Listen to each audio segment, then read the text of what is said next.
শুরু হলো রক্তাক্ত জুলাই। 2024 সালের এই দিনে সূচনা হয় বৈষম্য বিরোধী আন্দোলনের চূড়ান্ত অভিযাত্রা, যার উপর ভর করে এগোয় ফ্যাসিস্ট পতনের অভ্যুত্থান।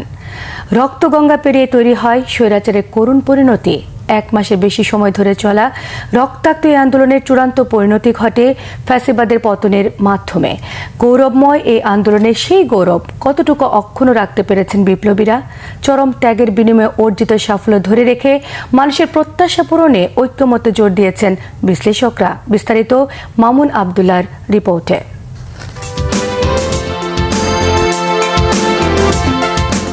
স্বাধীনতা পরবর্তীতে দেশে বেশ কয়েকবার মাথাচাড়া দেয় স্বৈরাচার। সব স্বৈরাচারের রেকর্ড ভেঙে দেয় শেখ হাসিনার টানা প্রায় 16 বছরের অপশাসন। বিরোধী মতকে নিশ্চিহ্ন করাই ছিল যে ফ্যাসিস্টের মূলমন্ত্র। এ সময় ফ্যাসিস্ট বিতাড়িত করতে ব্যক্তি পর্যায়ে অভিনব আন্দোলন ছিল দৃশ্যমান, অভাব ছিল সম্মিলিত আন্দোলনের। অবশেষে সেই তৃষ্ণা মেটে 1 জুলাই। কোটা সংস্কারের লক্ষ্যে 4 দফা দাবিতে বৈষম্য বিরোধী ছাত্র আন্দোলনের ব্যানারে শুরু হয় শিক্ষার্থীদের লাগাতার কর্মসূচি।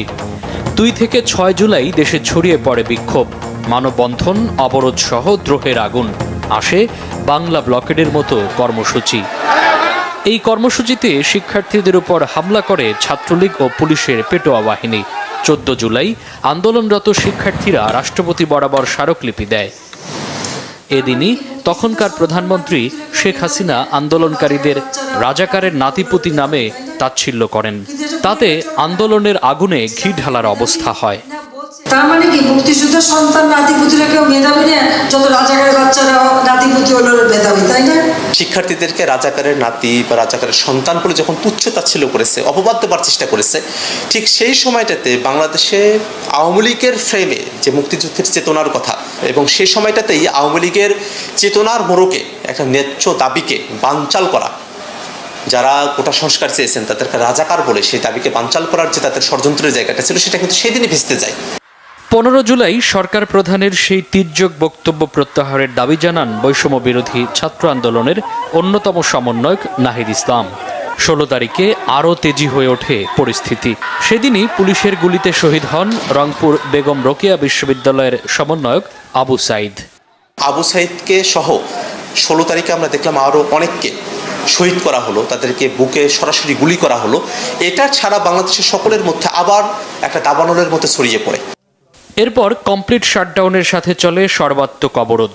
এরই মধ্যে আটক করা হয় অন্যতম কেন্দ্রীয় সমন্বয়ক নাহিদ ইসলামকে। সরকারের 3 প্রতিনিধির সাথে বৈঠকে উঠে আসে 8 দফা। পরে দফা কমিয়ে 22 জুলাই নাহিদ 4 দফা দাবি জানিয়ে আলটিমেটাম দেন 48 ঘন্টার, যেখানে ইন্টারনেট চালু, ক্যাম্পাস থেকে আইনশৃঙ্খলা বাহিনী প্রত্যাহার করে ক্যাম্পাস চালু এবং কারফিউ প্রত্যাহারের ঘোষণা আসে। ততক্ষণে আন্দোলনে ঝরে যায় অসংখ্য প্রাণ, আহত অগণিত। তাদের তালিকা তৈরি ও হামলায় জড়িতদের চিহ্নিত করার দাবি ওঠে 25 জুলাই। 26 জুলাই নাহিদ ইসলাম সহ 3 সমন্বয়ককে রাজধানীর গণস্বাস্থ্য নগর হাসপাতাল থেকে তুলে নিয়ে যায় সাদা পোশাকধারীরা। 27 তারিখে আরও 2 সমন্বয়ককে হেফাজতে নেয় ডিবি। 28 তারিখ রাতে তাদেরকে জাতির সামনে হাজির করে সংবাদ সম্মেলন নাটক মঞ্চস্থ করা হয়। এরই মধ্যে সারা দেশের দেয়াল ছেয়ে যায় আন্দোলনের গ্রাফিতিতে। হত্যা, গণগ্রেফতার, হামলা, মামলা ও গুমের প্রতিবাদে 31 জুলাই সারা দেশে পালন হয় মার্চ ফর জাস্টিস। 1 আগস্ট ছেড়ে দেওয়া হয় গোয়েন্দা হেফাজতে থাকা 6 সমন্বয়ককে। 2 আগস্ট শুক্রবার সারা দেশে চলে প্রার্থনা ও ছাত্র জনতার গণমিছিল। 3 তারিখে কেন্দ্রীয় শহীদ মিনারে লাখো জনতার জমায়েত।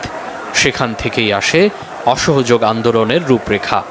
সেদিনই বৈষম্য বিরোধী আন্দোলনের ব্যানারে ঘোষণা আসে সরকার পতনের 1 দফা আন্দোলনের।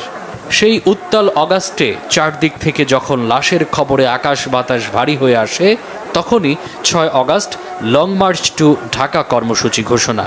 পরিস্থিতি বিবেচনায় একদিন এগিয়ে 5 আগস্টেই কর্মসূচি পালনের ঘোষণা আসে। বলা হয়ে থাকে, সেই ঘোষণাই ফ্যাসিস্টের মসনদ চূর্ণ করার চূড়ান্ত ঘোষণা, যে ডাকে রাত থেকেই কারফিউ ভেঙে ঢাকার দিকে ছোটে জনতার ঢেউ। সেদিন যেন ভোরের আলো ফুটতেও বিলম্ব হচ্ছিল। রাজধানী ঢাকায় তৈরি হয় এক গুমোট পরিবেশ, যা রোখা অসাধ্য হয়ে যায় ফ্যাসিস্টের পক্ষে। এরই মধ্যে খবর ছড়িয়ে পড়ে সকল দাম্ভিকতার অবসান ঘটিয়ে নিজের জীবন বাঁচাতে ছোট বোন রেহানাকে নিয়ে প্রতিবেশী দেশে শেখ হাসিনার পালিয়ে যাওয়ার খবর।